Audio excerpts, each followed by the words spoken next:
So good morning guys. तो चलिए start करते हैं आज के यानी कि 24 अगस्त के इंपॉर्टेंट करंट अफेयर्स को। तो इस प्रश्न में आपसे पूछ रहे हैं, अभी हाल ही में चांद के साउथ पोल पर पहुंचने वाला पहला देश कौन सा बन गया है? तो आंसर आप सबको पता है, हमारा भारत। तो भारत के चंद्रयान 3 ने इतिहास रच दिया, चांद के साउथ पोल पर सफल लैंडिंग कर दी है और ऐसा करने वाला ये पहला देश बन गया है। वैसे मैं जानता हूं ये सब आपको पता है, मैं आपको कुछ नया नहीं बता रहा हूं, क्योंकि 23 अगस्त के दिन भारत के हर घर में बस चंद्रयान 3 की बातें हो रही थी और शाम के 6 बजने के बाद जब सफल लैंडिंग की खबर फैली तो आप सभी के चेहरों पे मुस्कान आई होगी। और जब मैं कम्युनिटी पे आपको पोस्ट करके ये बधाई दे रहा था, तब मैं सच बताऊं कि पता नहीं क्या हो रहा था अंदर से। जब मैं चंद्रयान 3 की इमेज ढूंढ रहा था मून पर लैंड करने वाली, ताकि आपको कम्युनिटी पे पोस्ट कर सकूं, तो उस इमेज को देख करके मन में राष्ट्रगान चलने लगा और कब वो राष्ट्रगान लफ्जों के माध्यम से बाहर आ गया पता ही नहीं लगा। घर वाले भी कहने लगे कि भैया क्या हो गया, बार बार ये एक ही एक धुन क्यों गुनगुना रहा है। तो वैसे तो हम कहेंगे कि चांद पर रशिया, अमेरिका और चाइना के बाद चांद पर उतरने वाला भारत चौथा देश बन गया, लेकिन चांद के साउथ पोल पर उतरने वाला भारत पहला देश बना है। तो अब विक्रम लैंडर उतरा है और उसके अंदर से प्रज्ञान रोवर बाहर निकलेगा और चांद पर छानबीन करेगा। ये रोवर जो होगा इसका वजन 26 किलो है और रोवर के पहिए पे अशोक स्तंभ और इसरो का चिन्ह है। तो जब भी वो आगे बढ़ेगा वो चिन्ह चांद की सरफेस पे उकरते जाएंगे, रोवर आगे बढ़ता जाएगा, उसके निशान पीछे छूटते जाएंगे। और ये लैंडर और रोवर 14 दिनों तक काम करेगा, क्योंकि चांद को पूरी रोशनी केवल 14 दिनों के लिए ही मिलेगी और चांद और रोवर के पावर बैकअप की क्षमता 14 दिनों की है। बाकी तो मैंने आपको कई बार बताया है, हमारा जो चंद्रयान 3 है लॉन्च कब हुआ था? 14 जुलाई 2023 को लॉन्च हुआ था और कब लैंड किया? 23 अगस्त 2023 को। भारत का ये तीसरा मून मिशन है। पहला 2008 में गया था, दूसरा 2019 में। और पहला वाला जब 2008 में गया था तो कौन से रॉकेट से लॉन्च हुआ था? PSLV C11। दूसरा वाला 2019 में गया था किस रॉकेट से? GSLV Mark 3 M1 से। और अभी जब ये तीसरा वाला लॉन्च हुआ आंध्र प्रदेश के श्रीहरिकोटा के सतीश धवन अंतरिक्ष केंद्र से, किस रॉकेट से? LVM-3M4, जिसे बाहुबली रॉकेट भी कहते हैं। तो ये पॉइंट्स मैं आपको कई बार बता चुका हूं, अभी आपको याद होंगे, लेकिन एक प्रश्न मैं आपसे जरूर पूछूंगा। अभी भारत का सूर्य मिशन भी लॉन्च होगा, आप सबको पता है क्या नाम है? आदित्य L1। लेकिन मेरा प्रश्न यह है, इसे किस रॉकेट से लॉन्च किया जाएगा बताओ। बाकी इसरो की बात जरूर करेंगे। इसरो मतलब इंडियन स्पेस रिसर्च ऑर्गेनाइजेशन, स्थापना होती है 1969 में। वर्तमान में चेयरमैन कौन है इसके? एस सोमनाथ हैं, 10वें नंबर के, बंगलुरु में हेडक्वार्टर है और इसका मोटो होता है space technology is in service of human kind. तो ध्यान रखना, ये बढ़ते हैं आगे। चलिए फिर बताइए, अभी हाल ही में NGT नेशनल ग्रीन ट्रिब्यूनल के नए अध्यक्ष कौन बन गए? तो आंसर होगा प्रकाश श्रीवास्तव। तो अभी जस्टिस प्रकाश श्रीवास्तव को नेशनल ग्रीन ट्रिब्यूनल का अध्यक्ष नियुक्त किया गया है। उन्होंने किनका स्थान लिया? AK गोयल का स्थान लिया। नेशनल ग्रीन ट्रिब्यूनल की बात करें तो पर्यावरण संरक्षण और वनों और अन्य प्राकृतिक संसाधनों के संरक्षण से संबंधित मामलों में न्याय प्रदान करने के लिए इसे राष्ट्रीय ग्रीन ट्रिब्यूनल अधिनियम 2010 के तहत भारत सरकार के द्वारा स्थापित किया गया था, जिसका मुख्यालय है नई दिल्ली में और इसकी 5 क्षेत्रीय पीठें हैं। कहाँ कहाँ? भोपाल, पुणे, कोलकाता, चेन्नई और गुवाहाटी में। तो इनका नाम ध्यान रखना। बाकी अभी रेलवे प्रोटेक्शन फोर्स के डायरेक्टर जनरल बने थे मनोज यादव। भारतीय तटरक्षक बल के डायरेक्टर जनरल बने 25वें नंबर के राकेश पाल और बॉर्डर सिक्योरिटी फोर्स के डायरेक्टर जनरल बने थे कौन? नितिन अग्रवाल। तो ये नाम भी याद रखना, बढ़ते हैं आगे। चलिए फिर बताइए, हाल ही में किस बैंक ने all in one iris mobile application को लॉन्च किया है? तो आंसर होगा यस बैंक। तो अभी यस बैंक ने आइरिस नाम से एक मोबाइल एप्लीकेशन को लॉन्च किया। इसमें आपको बैंक की 100 से अधिक सेवाएं और सुविधाएं मिल सकेंगी, जैसे सेविंग अकाउंट आप खोल सकोगे, क्रेडिट कार्ड आपको लेना हो, लोन के लिए अप्लाई करना हो, किस्तें जमा करनी हो और कई तरह की सुविधाएं आपको मिलेगी। एक लाइन में याद रखो कि आइरिस नाम से एक मोबाइल एप्लीकेशन को लॉन्च किया किस बैंक ने? यस बैंक ने। जैसे अलग अलग बैंकों की अपनी अपनी एप्लीकेशन नहीं होती क्या? जैसे SBI बैंक की योनो एप्लीकेशन है, तो उसी तरह से है बस ये।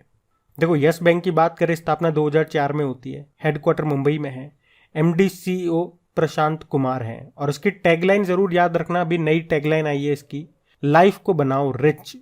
बाकी अभी इंडियन बैंक, इसने डिजिटल सेवाओं के लिए एक प्रोजेक्ट वेव नाम से एक नई पहल शुरू की थी और अभी रुपए क्रेडिट कार्ड के माध्यम से यूपीआई मतलब यूनिफाइड पेमेंट इंटरफेस, तो यूपीआई भुगतान की अनुमति देने वाला पहला सरकारी बैंक बना था कैनरा बैंक।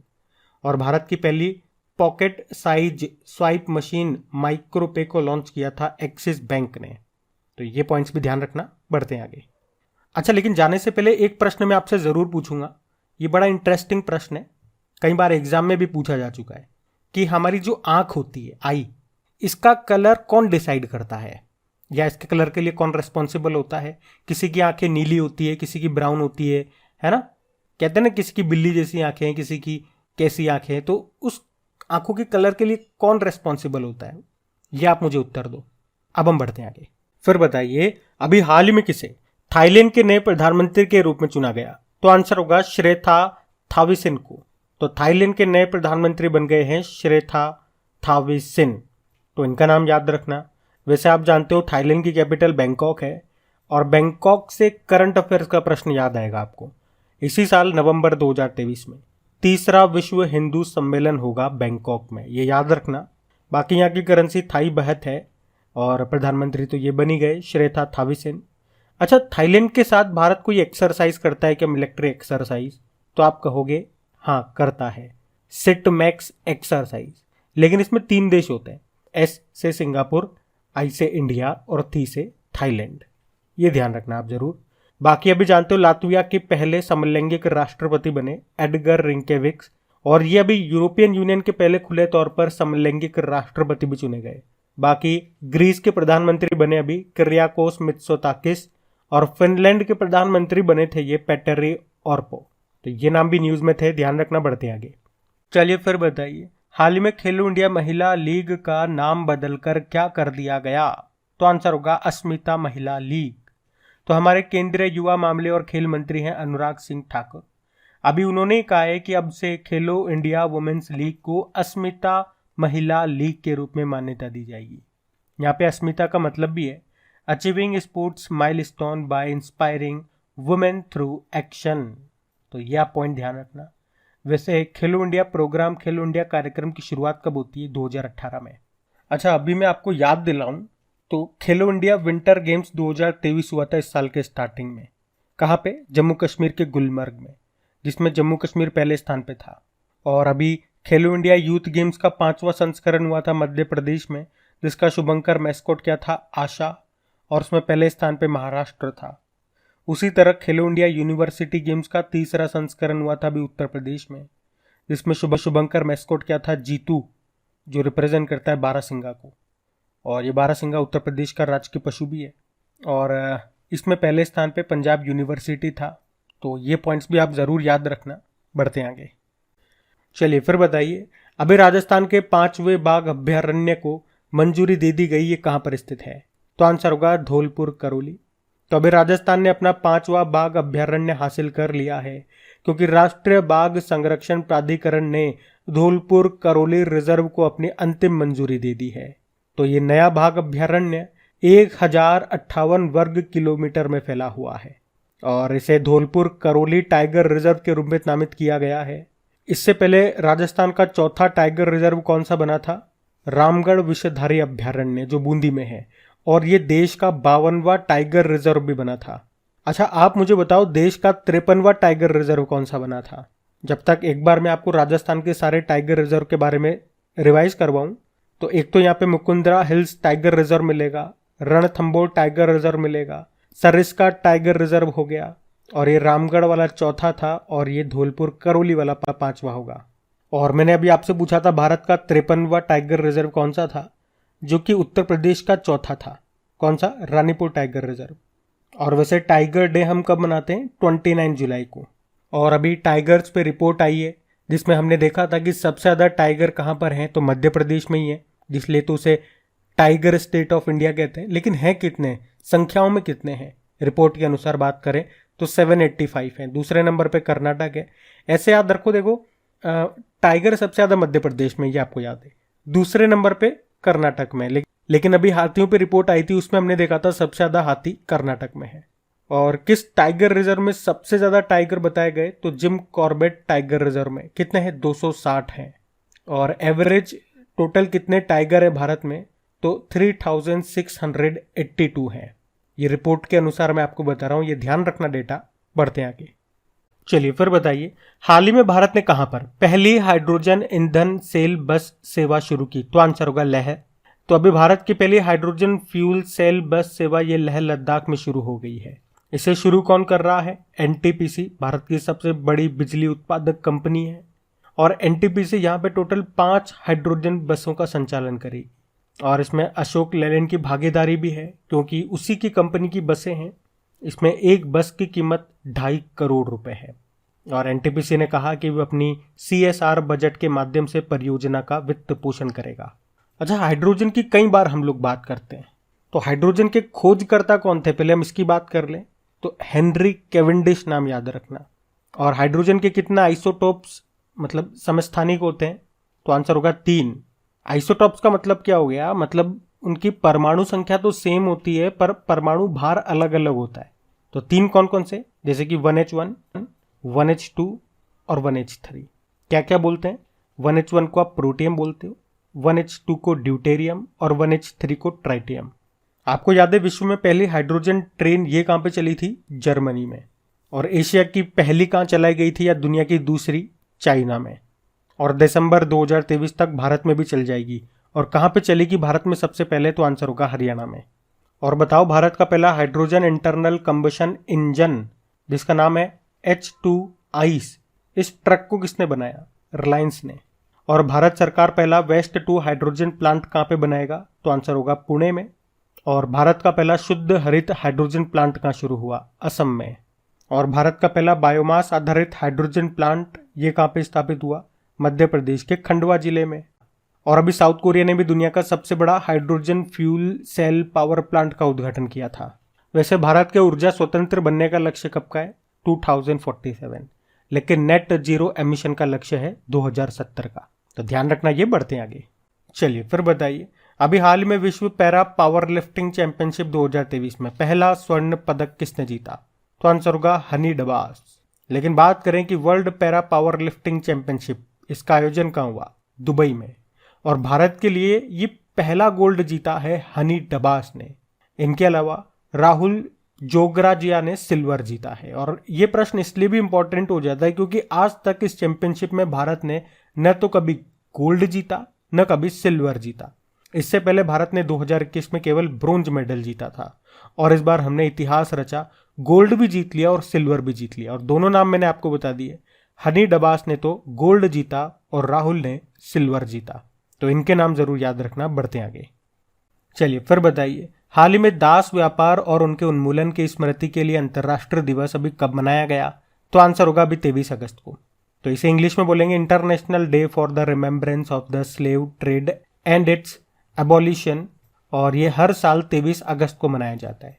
और 23 अगस्त को ही क्यों? तो 23 अगस्त 1791 सेंट डोमिंगो, जिसे अब हेती कहा जाता है, वहां दास व्यापार के खिलाफ विद्रोह शुरू हुआ था। हेती ये एक फ्रांसीसी बस्ती थी और पूरे यूरोप में दास व्यापार का केंद्र थी। इसीलिए 23 अगस्त को ये दिन मनाते हैं हम। इस बार की थीम क्या है? Fighting slavery's legacy of racism through transform. अब अगस्त के कुछ इंपॉर्टेंट डेज रिवाइज करते हैं। देखो, 1 अगस्त को मुस्लिम महिला अधिकार दिवस था, 1 अगस्त को विश्व लंग कैंसर दिवस था और 1 अगस्त को वर्ल्ड वाइड वेब डे था। आपको याद है 1 से 7 अगस्त तक विश्व स्तनपान सप्ताह मनाया, 2 अगस्त को अर्थ ओवरशूट डे, 6 अगस्त को हिरोशिमा दिवस और 7 अगस्त को नेशनल हैंडलूम डे, 9 अगस्त को नागासाकी डे और 9 अगस्त को ही विश्व आदिवासी दिवस, 10 अगस्त को वर्ल्ड लायन डे और 12 अगस्त को वर्ल्ड यूथ डे और वर्ल्ड एलिफेंट डे भी, 13 अगस्त को वर्ल्ड ऑर्गन डे, 14 अगस्त को विभाजन विभीषिका दिवस, फिर 20 अगस्त को सद्भावना दिवस था और 21 अगस्त को वरिष्ठ नागरिक दिवस था। तो अगस्त के ये कुछ इंपॉर्टेंट डेज थे, इनको ध्यान रखना। बढ़ते हैं आगे। चलिए फिर बताइए, हाल ही में आयोजित नवरोज नव वर्ष का संबंध किससे है? तो आंसर होगा पारसी समुदाय। तो एक्चुअली में अभी 16 अगस्त 2023 को नवरोज के रूप में मनाया गया था। नव का मतलब हो गया नया, रोज मतलब दिन, तो नया दिन, नया वर्ष। तो मतलब पारसी समुदाय का जो नया वर्ष होता है, नव वर्ष होता है, वो नवरोज होता है, नवरोज कहा जाता है। और कब मनाया गया? 16 अगस्त को। नवरोज ये शहनशाही कैलेंडर के आधार पर होता है। और इसको किसने शुरू किया था? पैगंबर जरथुस्त्र ने। और आपको बता दूं, नवरोज को यूनेस्को ने अपनी अमूर्त धरोहर यानी कि इंटेंजिबल साइट के अंदर भी शामिल किया था। कब? 2016 में। अच्छा, अब आज आपकी फटाफट वाली सीरीज में आप क्या देखने वाले हो, तो आज हम रिवीजन करेंगे कुछ इंपॉर्टेंट ऑर्गेनाइजेशंस का, उनके हेडक्वार्टर और उनकी स्थापना कब हुई थी, दोनों मैं आपको बताऊंगा। लेकिन उससे पहले मैं आपका टेस्ट लूंगा। पहले आपकी नॉलेज आप खुद से चेक करना कि आपको कितना आता है। इंग्लिश और हिंदी दोनों में टेस्ट लूंगा। तो शीट आपके सामने है, वीडियो को पॉज कर लीजिए, आराम से आंसर लगाइए। अब मैं आपको आंसर बता देता हूं। मुझे आप फिर कमेंट बॉक्स में जरूर बताना कि स्कोर क्या रहा आपका, कितने प्रश्न सही किए, कितने गलत। देखो, पहला प्रश्न आपसे पूछा था अंतरराष्ट्रीय श्रम दिवस, इंटरनेशनल लेबर ऑर्गेनाइजेशन, इसकी स्थापना कब होती है? पहले बात करें तो 11 अप्रैल 1919 में। हेडक्वार्टर है जेनेवा, स्विट्जरलैंड में। वहीं विश्व बैंक, वर्ल्ड बैंक की बात करें तो स्थापना होती है 1944 में, और इसका हेडक्वार्टर है वॉशिंगटन डीसी, अमेरिका में। जबकि इंटरनेशनल मॉनेटरी फंड स्थापना होती है 1945, headquarter Washington DC. World Health Organization स्थापना होती है 7 अप्रैल 1948 को, और हेडक्वार्टर है जेनेवा, स्विट्जरलैंड। और वर्ल्ड टूरिज्म ऑर्गेनाइजेशन की बात करें तो इसकी स्थापना होती है 1925 में, हेडक्वार्टर है मैड्रिड, स्पेन में। फूड एग्रीकल्चर ऑर्गेनाइजेशन स्थापना होती है 16 अप्रैल 1945 को, हेडक्वार्टर है रोम, इटली में। इसीलिए तो वर्ल्ड फूड डे आप 16 अप्रैल को मनाते हो। फिर विश्व मौसम विज्ञान दिवस, ये 1951 को होता है, और इसका हेडक्वार्टर है जेनेवा, स्विट्जरलैंड में। फिर है विश्व बौद्धिक संपदा संगठन, वर्ल्ड इंटेलेक्चुअल प्रॉपर्टी ऑर्गेनाइजेशन, स्थापना होती है 1967 को, हेडक्वार्टर जेनेवा, स्विट्जरलैंड में है।